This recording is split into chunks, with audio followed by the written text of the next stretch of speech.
Hello friends, government job genuine notification channel पर आपका स्वागत है।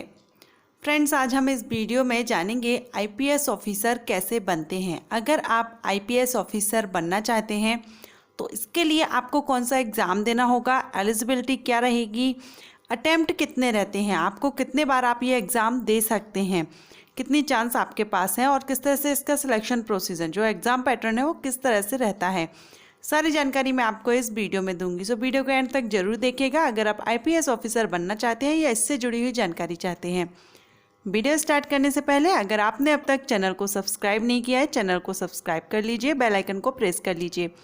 मैं government job vacancies and courses के बारे में जानकारी देती हूँ। अगर आप ऐसी कोई जानकारी चाहते हैं तो चैनल को सब्सक्राइब करके बेल आइकन को जरूर प्रेस कर लीजिएगा ताकि नोटिफिकेशन आपको टाइम से मिल सकेगा।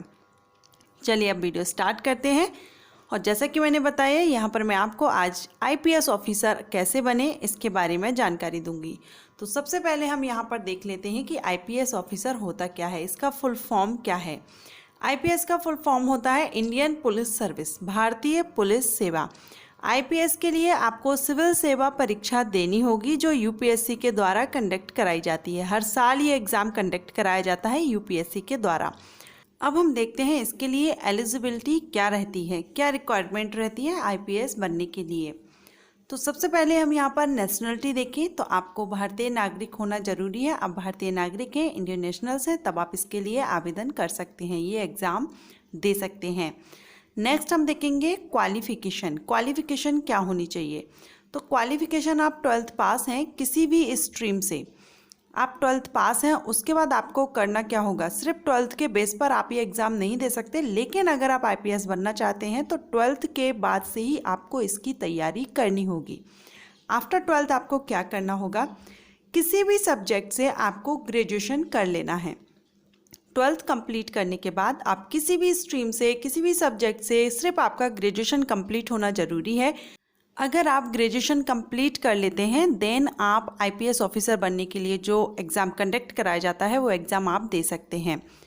ग्रेजुएशन करने के साथ आपका होगा क्या, अगर आपका एम है, आपका सपना ही है कि आप आईपीएस ऑफिसर बनना ही चाहते हैं तो आप ग्रेजुएशन किसी ऐसे सब्जेक्ट से कीजिए जिसमें आपको ज़्यादा मेहनत ना करनी पड़े। इससे क्या होगा कि आपका ग्रेजुएशन भी इजीली हो जाएगा, आपको ज़्यादा हार्ड नहीं पड़ेगा और उसके साथ में आप आईपीएस के लिए तैयारी कर सकते हैं, कोचिंग ले सकते हैं। तो जितना 3 साल में आपका ग्रेजुएशन कंप्लीट होता है वो 3 साल में आप कोचिंग कर लेते हैं तो आपकी तैयारी बहुत अच्छे से हो जाती है, आप प्रिपरेशन आपके अच्छे से हो जाती है। तो आप फर्स्ट अटैम्प्ट में भी इसको फाइट कर सकते हैं अगर आप अच्छी मेहनत करते हैं, कड़ी मेहनत कर लेते हैं। अगर आप आईपीएस ऑफिसर बनना चाहते हैं तो इसकी तैयारी आपको आफ्टर 12th ही करनी होगी। 12th के बाद आप इसकी तैयारी में लग जाइए। जितने 3 साल में आपका ग्रेजुएशन कंप्लीट होगा वो 3 साल आप अपनी कोचिंग लेकर के इसकी तैयारी कीजिए। 3 साल काफ़ी हैं, आपको काफ़ी टाइम मिल जाएगा इसकी प्रिपरेशन के लिए। नेक्स्ट अब हम देखते हैं यहाँ पर एज लिमिट क्या होनी चाहिए। अगर हम यहाँ पर एज लिमिट देखें तो 21 से 30 साल एज लिमिट रखी गई है। ये जनरल कैटेगरीज के लिए रखी गई है। ओबीसी कैंडिडेट के लिए, एससी एसटी कैंडिडेट के या अदर रिजर्व कैटेगरीज के कैंडिडेट के लिए एज रिलैक्सेशन मिल जाता है जो 35 साल तक जाता है। 21 से 30 साल ये जनरल कैटेगरीज के लिए है। साथ में यहाँ पर फिजिकल रिक्वायरमेंट रहती है, जैसे कि हाइट अगर देखें तो मेल के लिए 165 सेंटीमीटर, फीमेल के लिए 150 सेंटीमीटर। ये भी जनरल कैटेगरीज के कैंडिडेट के लिए है। इसमें भी रिजर्व कैटेगरीज के लिए इसमें भी थोड़ा बहुत रिलैक्सेशन दे दिया जाता है। अब नेक्स्ट हम देखते हैं अटेम्प्ट कितने मिलते हैं आपको। तो अटेम्प्ट अगर हम देखें मीन्स आप कितने बार ये एग्ज़ाम दे सकते हैं। तो जनरल कैंडिडेट के लिए 4 इयर्स रहता है, ओबीसी कैंडिडेट के लिए 7 years and SC ST candidate के लिए अनलिमिटेड रहता है। अगर आप जनरल कैटेगरीज में हैं आप 4 टाइम्स इसमें अटेम्प्ट है, आपके पास 4 टाइम एग्जाम दे सकते हैं। ओबीसी के लिए 7 और एससी एसटी के लिए अनलिमिटेड है, आप कितनी भी बार इसमें बैठ सकते हैं, लेकिन एज लिमिट का ध्यान रखा जाएगा। अब नेक्स्ट हम देखते हैं जो आईपीएस एग्ज़ाम है वो यूपीएससी के द्वारा कंडक्ट कराया जाता है। ये मैं आपको पहले ही बता चुकी हूँ। आईपीएस बनने के लिए आपको सिविल सेवा परीक्षा का आयोजन किया जाता है यूपीएससी के द्वारा। हर साल ये एग्ज़ाम आपको देना होता है। ये एग्ज़ाम आप देते हैं, ये मैं आपको बता दूं कि किस तरह से इसका सिलेक्शन प्रोसीजर है, एग्ज़ाम पैटर्न क्या रहता है। तो सबसे पहले आपका यहाँ पर होता है प्री एग्ज़ाम, इसके बाद आपको main exam and then interview. सबसे पहले आपका यहाँ पर प्री एग्ज़ाम होगा। ये ऑब्जेक्टिव टाइप क्वेश्चंस आते हैं। 2 पेपर होंगे आपके, इसमें 2 पेपर होंगे जो 200 मार्क्स के रहते हैं। पेपर हिंदी एंड इंग्लिश दोनों मीडियम में रहता है। जब आप प्री एग्ज़ाम क्लियर कर लेते हैं देन आपको मेन एग्ज़ाम देना होता है, जिसमें टोटल 9 पेपर होते हैं।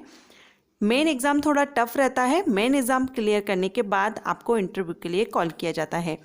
इंटरव्यू लगभग 40 to 45 मिनट्स का होता है और इंटरव्यू क्लियर करने के बाद आपको ट्रेनिंग के लिए भेजा जाता है। ट्रेनिंग 1 साल की रहती है। 1 साल ट्रेनिंग करने के बाद आपको पोस्टेड कर दिया जाता है।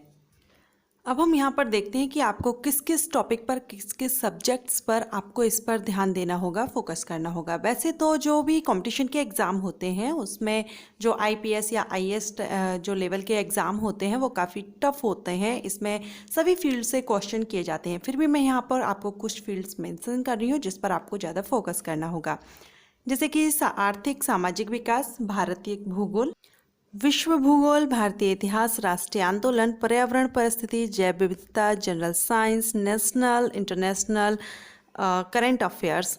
ये इस पर आपको फोकस करना होगा। करंट अफेयर्स पर आप ज़्यादा ध्यान दीजिए। करंट अफेयर्स से काफ़ी क्वेश्चंस किए जाते हैं। आप इसके लिए आप न्यूज़ देखिए, या सबसे बेस्ट है कि आप इसके लिए कोचिंग ले लीजिए, क्योंकि ये जो आईपीएस एंड आईएएस लेवल के जो एग्ज़ाम होते हैं वो काफ़ी हार्ड होते हैं, टफ होते हैं। इसमें काफ़ी कैंडिडेट होते हैं जो ये एग्ज़ाम देते हैं, तो इसमें कॉम्पिटिशन काफ़ी हाई रहता है। इसलिए अगर आप ये एग्ज़ाम की तैयारी कर रहे हैं तो जैसा कि मैंने बताया, आफ्टर 12th आप ग्रेजुएशन कीजिए, उसके साथ आप कॉम्पिटिशन की तैयारी कीजिए, ये आपको ज़्यादा बेटर रहेगा।